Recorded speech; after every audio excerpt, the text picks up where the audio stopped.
Hi friends, welcome back to Moni Spicy Kitchen. இன்னைக்கு நம்ம சேனல்ல ரொம்ப சிம்பிளா டேஸ்டியான தக்காளி தொக்கு எப்படி செய்யலாம்னு தாங்க பார்க்க போறோம். இந்த தொக்கு பாத்தீங்கன்னா ரொம்ப யம்மியா டேஸ்டியா இருக்கும். காலையில நீங்க பிரேக்ஃபாஸ்ட் வைக்கிறீங்கன்னா அதுல இருந்து நைட் டின்னர் வரைக்குமே நீங்க இந்த தொக்கை வச்சு சாப்பிட்டுக்கலாம். எல்லாத்துக்குமே ரொம்பவே காம்பினேஷனா இருக்கும். இந்த தொக்கு பாத்தீங்கன்னா ஒரு மாசம் வரைக்கும் கெட்டு போகாம தண்ணி படாம நீங்க ஃப்ரிட்ஜில் ஸ்டோர் பண்ணி வச்சுக்கலாம். ரொம்ப டேஸ்டியா டெம்டிங்கா யம்மியா இருக்கும். கண்டிப்பா நீங்க இதை உங்க வீட்ல செஞ்சு கொடுங்க. எல்லாரும் ரொம்ப விரும்பி சாப்பிடுவாங்க. சரி வாங்க இது எப்படி செய்யலாம் அப்படிங்கறத நம்ம வீடியோ பார்த்து தெரிஞ்சுக்கலாம். அதுக்கு முன்னாடி நம்ம சேனலை சப்ஸ்கிரைப் பண்ணுங்க, லைக் பண்ணுங்க, ஷேர் பண்ணுங்க. இப்போ இந்த தக்காளி தொக்கு பண்றதுக்காக இன்னைக்கு மண் சட்டி தான் எடுத்திருக்கேன். இதுல எண்ணெய் ஒரு 5 டேபிள் ஸ்பூன் சேர்த்திருக்கேன். கொஞ்சம் அதிகமா சேர்த்தாதான் நம்மளுக்கு தொக்கு டேஸ்டா இருக்கும். இப்போ இதுல ஒரு 1/2 டேபிள் ஸ்பூன் அளவுக்கு கடுகு சேர்த்திருக்கேன். இது கூடவே ஒரு 1/4 டேபிள் ஸ்பூன் அளவுக்கு வெந்தயம் சேர்த்திருக்கேன். 1/2 டேபிள் ஸ்பூன் அளவுக்கு உளுத்தம்பருப்பு, 1/2 டேபிள் ஸ்பூன் அளவுக்கு கடலைப்பருப்பு. இது இவ்வளத்தையும் சேர்த்துருங்க. இப்போ இது கொஞ்சம் இந்த ஆயில்ல வறுபடட்டும். நார்மல் ஆயிலை விட நீங்க கடலெண்ணெய் சேர்த்து பண்ணீங்க அப்படின்னா இன்னும் நல்லா டேஸ்ட் கொடுக்கும். இப்போ இதுல 3 வரமிளகா சேர்த்திருக்கேன். இப்போ இந்த வரமிளகாவும் கொஞ்சம் நல்லா பொரியட்டும். இது கூடவே ஒரு கைப்பிடி அளவுக்கு கருவேப்பிலை. இப்போ இவ்வளத்தையும் சேர்த்துட்டு லேசா வதக்கி விட்டுக்கோங்க. இந்த வரமிளகாவும் இந்த கருவேப்பிலை எல்லாமே கொஞ்சம் குக் ஆகட்டும். நம்ம போட்ட அந்த கடலை பருப்பு உளுத்தம் பருப்பு எல்லாம் லேசா கோல்டன் கலர் வரட்டும். வந்ததுக்கு அப்புறமா இதுல 1 டேபிள் ஸ்பூன் அளவுக்கு இஞ்சி பூண்டு விழுது சேர்த்திருக்கேன். இதை நல்லா ரோஸ்ட் பண்ணி எடுங்க. இந்த இஞ்சி பூண்டும் பாத்தீங்கன்னா இந்த ஆயில்ல நல்லா ஃப்ரை ஆகணும். இதுல இருக்கக்கூடிய பச்சை வாசனை எல்லாம் நல்லா போகணும். அது வரைக்கும் இந்த மாதிரி நல்லா கலந்து கொடுங்க. இது லேசா கொஞ்சம் நல்லா வதங்கட்டும். ஓகே, இப்ப பாருங்க ஓரளவுக்கு நல்லா வதங்கிருச்சு. இந்த டைம்ல ஒரு பிஞ்ச் அளவுக்கு காயப்பொடி சேர்த்துருங்க. காயப்பொடி சேர்த்து பண்ணோம் அப்படின்னா டேஸ்டும் நல்லா கொடுக்கும். உடம்பு ஜீரண சக்திக்கு ரொம்ப வலுவா இருக்கும். அதுக்காக தான். இப்ப இதுல 2 பெரிய வெங்காயம் இதை குட்டி குட்டியா கட் பண்ணி வச்சிருக்கேன். இதை சேர்த்துடலாம்.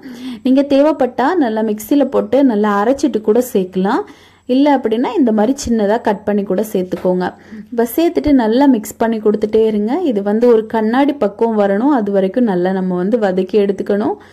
நல்லா ஹை ஃப்ளேம்ல எல்லாம் வைக்க வேண்டாம். லோ ஃப்ளேம்ல வச்சு இந்த மாதிரி வதக்கி விட்டுட்டே இருங்க. இப்ப பாருங்க கொஞ்சம் வதங்கிருச்சு.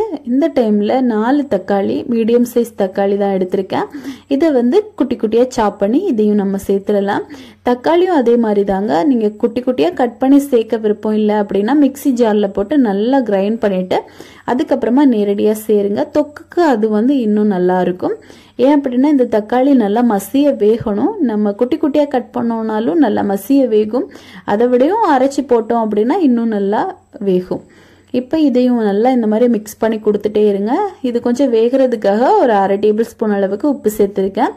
சேர்த்துட்டு இப்போ இதை நல்லா கலந்து கொடுத்துட்டு நம்ம மூடி போட்டு வேக வைக்க போறோம். இதோட ஆவியெல்லாம் வெளியே போகாம நல்லா மூடி போட்டு வேக வச்சோம் அப்படின்னா இது சீக்கிரமாவே நல்லா குக் ஆயிரும்.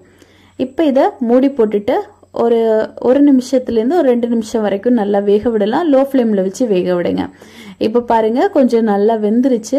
இப்ப இந்த தக்காளி எல்லாம் ஒரு 3/4 பாகம் நல்லா மசிய வந்துருச்சு. இந்த டைம்ல இதை நல்லா இந்த மாதிரி கலந்து கொடுத்துட்டு இதுல நம்ம புளி தண்ணி சேர்க்க போறோம். நான் ஒரு சின்ன சைஸ் லெமன் அளவுக்கு புளியை சூடு தண்ணியில நல்லா ஊற போட்டு வச்சிருந்தேன். ஒரு 10 நிமிஷம் ஊற போட்டா போதும். அதுல தண்ணி இந்த அளவுக்கு கிடைச்சிருக்கு. இதை நம்ம அப்படியே இதுல சேர்த்துடலாம். சேர்த்துட்டு இப்போ இதை நல்லா கலந்து விடுங்க. இது கூட நம்ம ஒரு 1/4 டேபிள் ஸ்பூன் மஞ்சள் தூள், 1/2 டேபிள் ஸ்பூன் அளவுக்கு மிளகாய் தூள், அப்புறமா ஒரு 1/2 டேபிள் ஸ்பூன் அளவுக்கு மல்லித்தூள், தேவைப்பட்டா கரம் மசாலா கூட நீங்க சேர்த்துக்கலாம். அது நல்ல ஃபிளேவரா டேஸ்டியா இருக்கும். இப்போ இது எல்லாத்தையும் சேர்த்துட்டு நல்லா இந்த மாதிரி கலந்து கொடுத்துட்டே இருங்க. இப்போ இந்த புளி இந்த மசாலா எல்லாமே பாத்தீங்கன்னா நல்லா வத்தணும். நல்லா வத்தி வரும்போது இந்த தக்காளி இன்னும் நல்லா வேகும். மொத்தமா நல்லா மசிய வெந்துடும். அதனால மூடி போட்டு நம்ம இப்போ ஒரு 5 நிமிஷம் நல்லா லோ ஃப்ளேம்ல வேக விட்டு எடுத்துடலாம். இப்ப பாருங்க ஒரு 5 நிமிஷம் ஆயிடுச்சு. நல்லா குக் ஆயிருக்கு. இந்த மாதிரி எண்ணெய் எல்லாம் நல்லா மேலோட்டமா பிரிஞ்சு வந்துருச்சு அப்படின்னாலே நல்லா நம்மளுக்கு தொக்கு ரெடி ஆயிருச்சுன்னு அர்த்தம். இது நல்லா வெந்து வரும்போது நல்ல வாசனையா டேஸ்டியா இருக்கும். இப்ப இது அப்படியே சூடா கூட நீங்க பரிமாறலாம். இல்ல அப்படின்னா நீங்க ஃப்ரிட்ஜ்ல ஸ்டோர் பண்ணி வச்சுட்டு தேவைப்படும் போது மட்டும் எடுத்து நீங்க யூஸ் பண்ணிக்கலாம். ரொம்ப டேஸ்டியா இருக்கும். கண்டிப்பா எல்லாருக்குமே இது பிடிக்கும். நீங்க வீட்டுல காய்கறி இல்லாத நேரத்துலையோ இல்லை ஏதாவது இல்லை அப்படின்னா இந்த ஒரு தொக்கு மட்டும் வச்சு சாதம், சப்பாத்தி, இட்லி, தோசை எதுக்கு வேணா வச்சு சாப்பிடலாம். அவ்வளோ எப்படி இருந்துச்சு அப்படிங்கிறத மறக்காம கமெண்ட் பண்ணுங்க. இது ஒரு முறை ட்ரை பண்ணி பாருங்க. ஃபர்ஸ்ட் டைமா வரீங்கன்னா சப்ஸ்கிரைப் பண்ணுங்க, லைக் பண்ணுங்க, ஷேர் பண்ணுங்க. நெக்ஸ்ட் இன்னொரு வீடியோவில் உங்களை சந்திக்கும் வரை டேக் கேர், பாய்.